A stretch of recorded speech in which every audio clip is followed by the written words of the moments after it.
दोस्तों जिस एग्ज़ाम में जनरल साइंस या बायोलॉजी पूछी जाती है उस हर एग्ज़ाम में यहाँ से प्रश्न पूछा गया है और बहुत आसान प्रश्न होता है, लेकिन फिर भी स्टूडेंट्स वो प्रश्न गलत कर देते हैं। दोस्तों आपको एक्स सिटू और इन सिटू कंजर्वेशन के सिर्फ एग्जाम्पल ही याद करने हैं, इतने में ही आपका प्रश्न सही हो जाएगा। सबसे पहले दोस्तों बात करते हैं एक्स सिटू कंजर्वेशन यानी कि बाह्य स्थान संरक्षण के बारे में। दोस्तों ऐसे पौधे या ऐसे जीव जिनकी प्रजातियां खत्म होने के कगार पर हो, तो ऐसे जीवों को उनके प्राकृतिक आवास से अलग स्थान पर उनका संरक्षण किया जाता है, उसे ही एक्स सिटू कंजर्वेशन कहा जाता है। जैसे कि जीवों को चिड़ियाघर में रखा जाता है, कुछ पौधों को बोटेनिकल गार्डन यानी कि वानस्पतिक उद्यानों में संरक्षित किया जाता है। इसके अलावा सीड बैंक और जीन बैंक भी एक्स सिटू कंजर्वेशन के एग्जाम्पल हैं। इस दौरान कई तकनीकें प्रयोग में आती है, जैसे कि क्रायो प्रिजर्वेशन यानी कि निम्न ताप पर युग्मक या गैमेट्स जो होते हैं उनका प्रिजर्वेशन किया जाता है।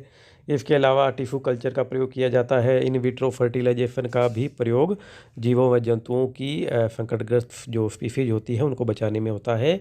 अगला है दोस्तों इन सिटू कंजर्वेशन यानी स्वस्थानीय संरक्षण। अपने नाम से ही दोस्तों स्पष्ट है कि जो जीव होते हैं उनको उनके प्राकृतिक आवास में संरक्षित किया जाता है। इसके एग्जाम्पल्स में नेशनल पार्क यानी राष्ट्रीय उद्यान आ जाएंगे, वन्य जीव अभयारण्य आ जाएंगे। इसके अलावा बायोस्फीयर रिजर्व जो होते हैं वो भी स्वस्थानीय संरक्षण का एग्जाम्पल है। इसका एक एग्जाम्पल और है जो बहुत महत्वपूर्ण है, वो है सेक्रेड ग्रूव यानी कि पवित्र उपवन।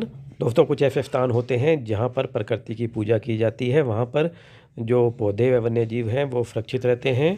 ऐसे स्थानों को ही पवित्र उपवन कहा जाता है। तो दोस्तों अगर आपने इस चैनल को अब तक सब्सक्राइब नहीं किया हो तो सब्सक्राइब कर बेल आइकन प्रेस करना मत भूलिएगा।